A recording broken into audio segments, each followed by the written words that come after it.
Assalamu alaikum warahmatullah. Yan uwana, masoyana, abokaina, aminaina, ina ma kowa fatan alkhairi da fatan kowa yana nan cikin ƙoshin lafiya kamar yadda nake cikin ƙoshin lafiya. Na san mutane da dama sun sani, musamman 'yan ƙasa na Nijeriya da ƙasarmu Nijar da 'yan Cote d'Ivoire da dukkan ƙasashe gabaki ɗaya.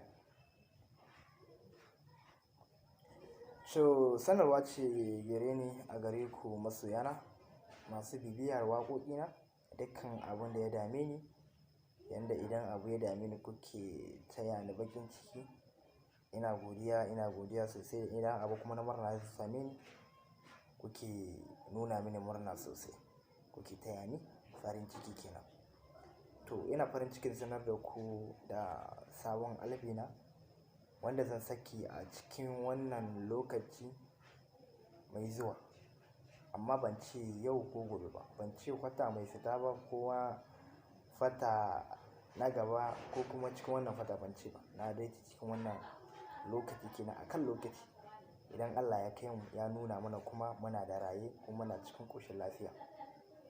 To bai da haka, daga waɗanda sun kai mana subscribing wato abone, ina godiya sosai. To ku ci gaba da mana like.